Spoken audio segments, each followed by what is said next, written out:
Where does discipline come in? I think that discipline is very controversial, whether it's yelling, speaking, etc. Where does discipline play a role in all of this early on, and then as they become young men and young girls? So we reframe the word. People ask me all the time when they meet my kids, how do you discipline them? Oh my gosh, they're so well behaved, right? But they can have conversations and they're articulate and they're clearly very comfortable in any scenario, and clearly very comfortable around adults, and they're comfortable leading, and they're like, how did you discipline them? And what they're asking is, did you yell at them? Did you not yell at them? Did you do the thing where it's like, oh, okay, honey, anything you want, right? And just like the whole laissez-faire, like, were you super like strict, authoritative? Like, what did you do? What did you do? None of that. We taught them to be disciplined humans. That's a different thing. You don't have to discipline them. You teach them how to be disciplined by being disciplined. So what does that look like in our house? It's all of those family values, but it is always pointing toward, it's not compromising. Like, we point towards the ideal. We talk about how to handle a certain scenario. What is the right thing to do? And anytime we see them doing the right thing, we go over and above, especially foundationally those first 5 years, like overboard, going, yes. Like, we praise them inspirationally. So my son, we go outside, we go out and taking care of animals, and he goes over and he pulls the gate back and lets his sisters and his mom go first, right? Dude, I will not miss a time, and I will not miss a time when I see him doing that. You are a good man. That is what a good man does.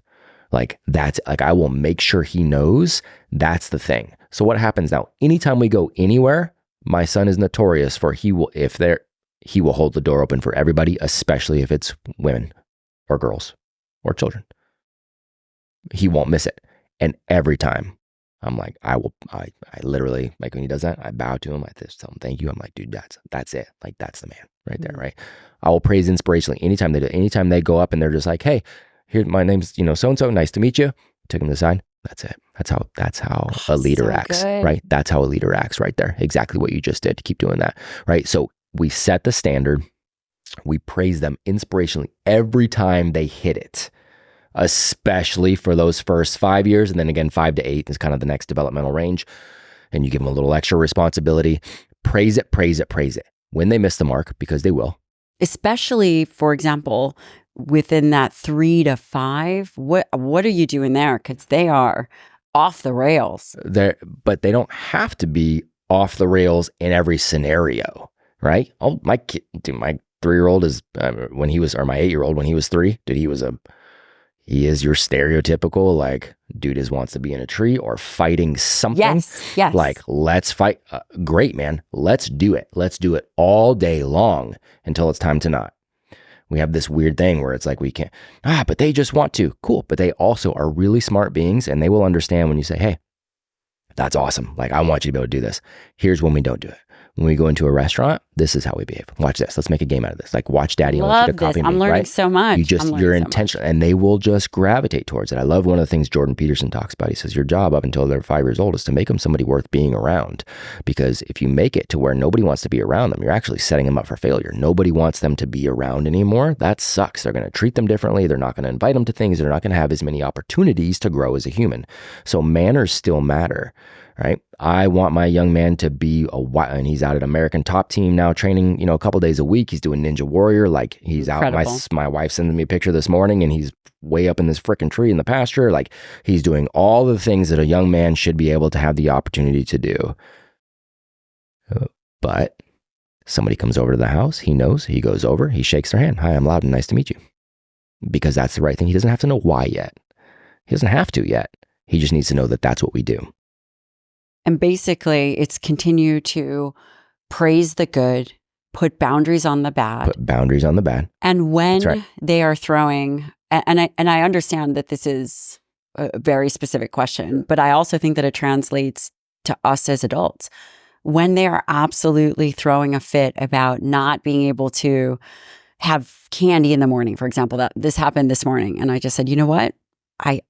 Yeah, that's really upsetting that you can't have it. But here's when you can have it. You can have it this afternoon. Yeah. And, they just full on meltdown, but they have to be able to learn how to control their emotion in that. 100% they do. In that way. 100% they do. And we'll speak to them we have this weird thing that kids are, this concept in our minds that kids are, like they're learning to be people. They're people. They've just got less experience than we do, right? They're people. Less experience. So we can talk to them and say, you know what? You're kind of throwing a temper tantrum. You don't ever see mom and dad do this.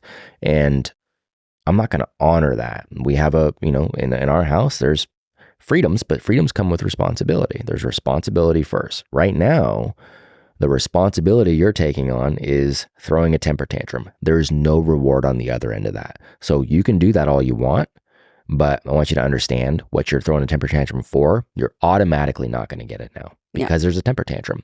If you would come up and ask me calmly, then we could have a discussion about it, right? I promise if you have those conversations a few times and you're consistent with your message, sometimes they get the temper tantrum and they get what they want. Sometimes the temper tantrum doesn't get what they want. They're going to test you. Like, which one do you actually mean, mom and dad?